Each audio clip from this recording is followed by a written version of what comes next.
চব্বিশের ছাত্র নাগরিক অভ্যুত্থানে, এই অভ্যুত্থান যখন শুরু হয় আমি তখন সাউথ আফ্রিকাতে একটা স্ট্যাটাস দিয়েছিলাম, কোটা নয় গোটা দেশ সংস্কার করা লাগবে। শুধু বাংলাদেশ নয়, সারা বিশ্বের বাংলা ভাষাভাষী লোকেরা এই আন্দোলনের সাথে সমর্থন তারা করেছে, এটাকে সাপোর্ট করেছে, তারা সমর্থন দিয়েছে। আমাদের ইউনাইটেড আরব আমিরাতের বাংলাদেশি ভাইয়েরা তারা সেখানে রাস্তায় নেমে এসেছিল, জানেন?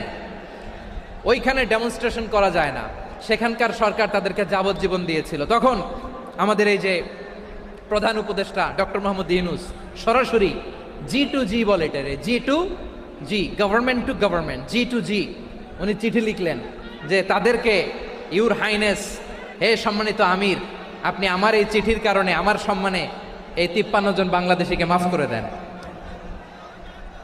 এই চিঠির বদৌলতে বেকসুর খালাস পেয়ে গিয়েছিল আমাদের ভাইরা।